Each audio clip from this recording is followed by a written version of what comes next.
사람이 싫은 건 아닌데 사람을 만나고 나면 유독 더 지치는 분들 계시죠? 상대방은 아무렇지도 않아 보이는데 내가 괜히 그런 말을 했나? 혹시 기분 상하는 건 아닐까? 이런 생각이 계속 맴돌기도 하고요. 그래서 우리는 스스로 이렇게 말하기도 해요. 아, 내가 너무나 예민한가? 그런데 여러분, 이 반응이 꼭 예민해서 생기는 건 아니에요. 사람을 느끼고 받아들이는 방식, 타고난 기질과 깊이 연결된 경우가 많이 있어요. 오늘 준비한 영상에서는 그 중에서도 관계에서 유독 많이 지치는 기질, 다른 사람의 감정을 유독 더 민감하게 반응하는 사회적인 민감성이 높으신 분들에 대해서 이야기해 보려고 해요. 이 기질을 알게 되면 왜 내가 관계에서 늘 더 신경 쓰게 되는지, 그리고 그게 나에게 문제인지 아닌지 조금은 분명하게 알게 되실 거예요. TCI 기질에서 말하는 사회적 민감성은 사람의 마음, 반응, 분위기를 얼마나 섬세하게 감지하는지를 보는 기질 지표 중에 하나예요. 이 점수가 높은 분들은 의도적으로 애쓰지 않아도 자연스럽게 이런 것들이 먼저 느껴져요. 상대의 표정이 평소와 조금만 달라도 알아차리고, 말투가 살짝 달라지면 무슨 일이 있나 하고 빠르게 감지하고, 대화 속에서 분위기가 바뀌는 순간을 누구보다 빠르게 포착해요. 그래서 누군가가 괜찮아 라고 말해도 그 말보다 그 안에 담긴 감정이 먼저 느껴지는 그런 분들이에요. 이건 결코 약점이 아니라 오히려 정서 감지 능력이 굉장히 뛰어난 기질이에요. 공감 능력, 타인을 향한 배려, 관계를 깊이 맺는 힘이 기본 바탕이 되는 거죠. 그런데 문제가 되는 지점은 바로 여기에 있어요. 이 민감성이 높은 분들은 느끼는 것에서 멈추지 않고 그 감정을 자동적으로 자기 책임으로 가져오게 됩니다. 상대가 불편해 보이면 내가 뭘 잘못했나? 상대의 말수가 줄어들게 되면 혹시 나 때문인 건 아닐까? 이렇게 감지하고 해석해버리고, 그리고 자기 쪽으로 끌어오는 과정이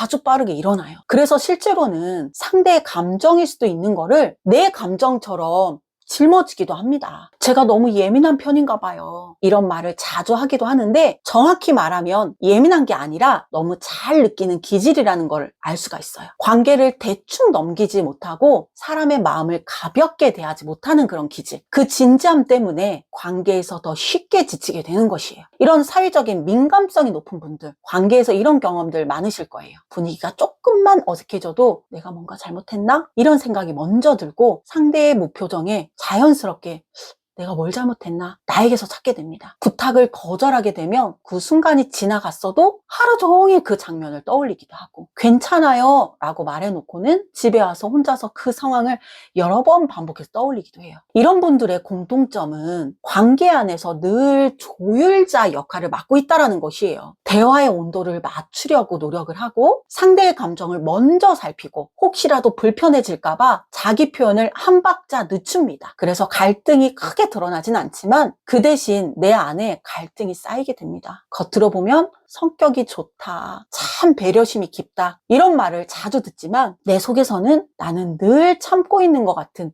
그런 답답한 느낌이 들기도 하죠. 특히나 관계에서 편안함보다는 책임감을 더 많이 느껴요. 내가 잘 버텨야 이 관계가 유지가 되지, 내가 조금만 조심하면 괜찮아질 거야, 이런 마음으로 사람을 대하다 보니 사람이 싫어진 건 아닌데 어느 순간부터 사람을 만나는 게 에너지가 너무 소모되는 것처럼 느껴지기도 합니다. 이건 마음이 약해서도 멘탈이 부족해서도 아니에요. 사람과의 관계를 가볍게 넘기지 못하고 상대의 감정을 중요하게 느끼는 아주 진지한 기질 때문이라는 거죠. 이 기질을 모르고 지내게 되면 나도 모르게 관계에서 더 쉽게 지치게 됩니다.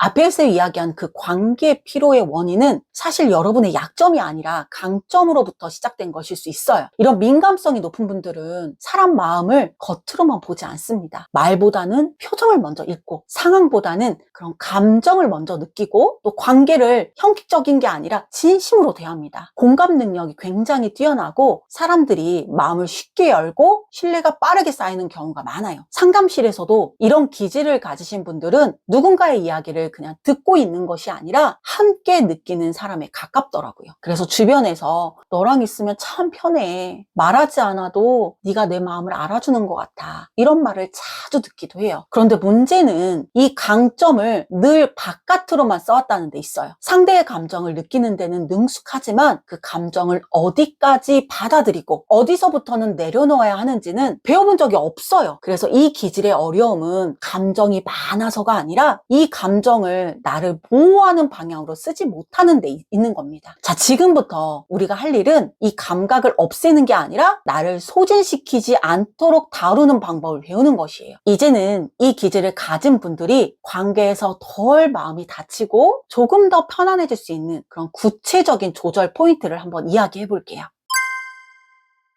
이제부터 중요한 건 이 감각을 없애려는 게 아니라 어디까지 받아들이고 어디서부터 내려놓을지를 정하는 거예요. 오늘은 그 첫걸음으로 꼭 기억해 두면 좋은 조절 포인트 2가지 한번 나눠볼게요. 첫째는 상대의 감정과 내 감정은 동일하다라는 자동적인 반응을 멈추는 연습이에요. 민감성이 높은 분들은 상대의 기분을 느끼는 순간 그걸 해결해야 할 것 같은 문제처럼 몸이 먼저 반응하는 경우가 많아요. 하지만 기억해 주세요. 상대의 감정은 느낄 수는 있지만 책임질 필요는 없습니다. 2번째는 다른 사람과 만남이 끝난 뒤에 마음을 정리하는 마침표 문장을 하나 만들어 보세요. 제가 문장 하나 추천드리고 싶어요. 이 정도면 오늘의 나는 충분했어.